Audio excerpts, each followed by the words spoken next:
Donc la molécule de base est l'acide boswellique et on a constaté que l'acide boswellique avait une bonne activité anti-inflammatoire sans être cortisonné. Et donc en pratique courante en dermato, on l'utilise dans différentes situations d'inflammation où on souhaite ne pas forcément utiliser la cortisone ou bien on l'utilise également en complément de la cortisone.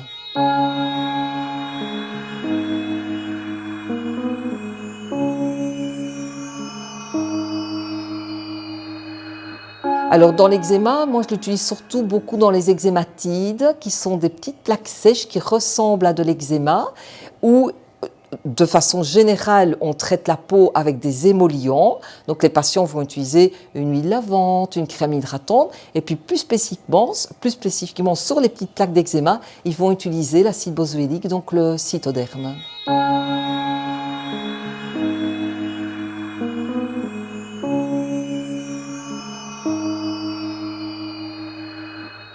C'est intéressant pour les pharmaciens de le connaître parce que finalement c'est un produit qui est en vente libre et donc ça peut être un produit de comptoir qu'ils peuvent conseiller dans toute situation inflammatoire où eux n'ont pas la main sur l'ordonnance de la cortisone. Donc de toute façon, ça sera déjà un bon premier traitement. Si ce traitement-là est efficace, les gens sont sortis d'affaires. Si ce n'est pas suffisamment efficace, ils se tourneront vers le médecin. Ce qui est un grand avantage, c'est que c'est un produit qui est très sécure dans le sens où on ne constate pas d'effets secondaires comme on en trouve notamment de nouveau par l'utilisation d'un produit cortisonné.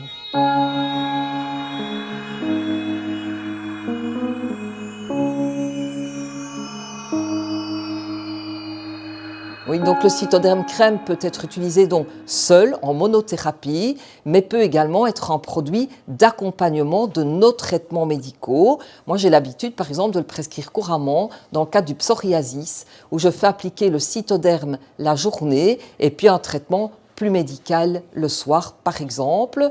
Ce qui est intéressant de savoir aussi, c'est que c'est un produit qui peut être utilisé sur toutes les zones du corps, donc aussi bien le visage que le corps, un peu à tous les âges. Il faut rappeler qu'on a une forme pédiatrique également, et donc c'est aussi montrer le côté sécurisant de la molécule.